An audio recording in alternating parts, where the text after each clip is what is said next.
Hi guys, I'm Edoardo Dolcimascolo, and today I'm going to make you an offer you can't refuse, the Sicilian cannoli. Let's get started by sifting the flour to prevent lumps in the dough. Add a touch of cinnamon. Then, let the salt dissolve in the vinegar.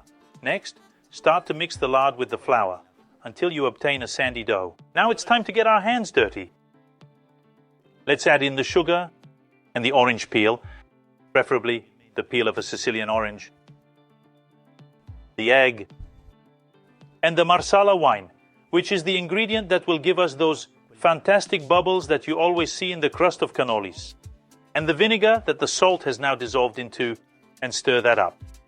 Once the dough has come together, we can begin to knead it on the countertop. In Sicily, everyone has their own methods for making cannoli. For example, some use rosé wine instead of Marsala, and there are also those who use cocoa instead of cinnamon. All are incredible. Continue to knead the dough until it becomes nice and elastic. The dough is ready now, you guys. And its scent is truly something very unique. Now let's wrap it in plastic wrap and refrigerate it for at least a couple of hours.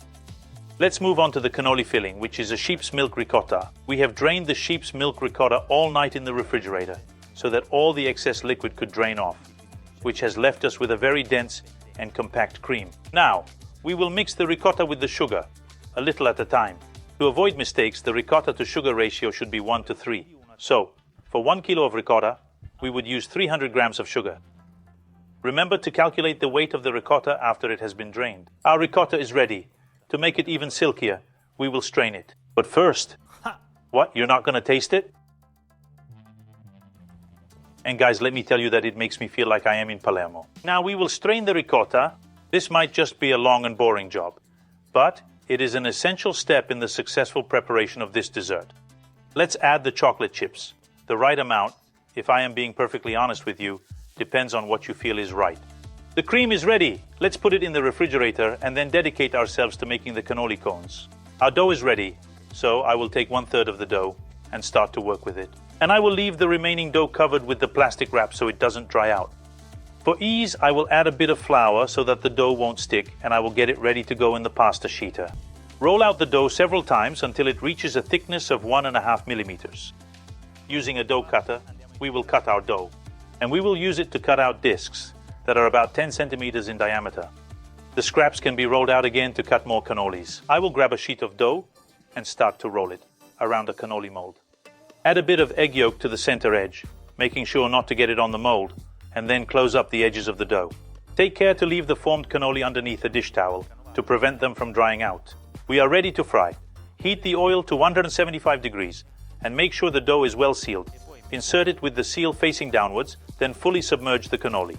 While they are frying, these bubbles will form on the cannoli, which are kind of their signature.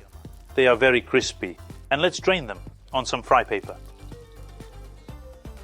The cannoli have cooled. Now I will show you how to slide out the molds. Apply light pressure towards the middle and go slowly and carefully as they are very crisp and very thin. They are perfectly cooked, both inside and out. The final step, which should only be done just before you are ready to eat, is filling our cannoli with the ricotta that we prepared earlier. Now it's time for my favorite part, the final decoration. Let's say everyone has their own rules and everyone has their own preferences. Personally, I like to make them with some orange peel and some pistachios, if you can. Using Bronte pistachios gives it that something extra. On one end, I put the candied orange peel, and, without dilly-dallying, I will dip the other end in the ground pistachios. And to finish it, a little icing sugar. Guys, what can I say? How marvelous. The time for tasting has arrived. And remember, you can only eat cannoli with your hands. Just incredible.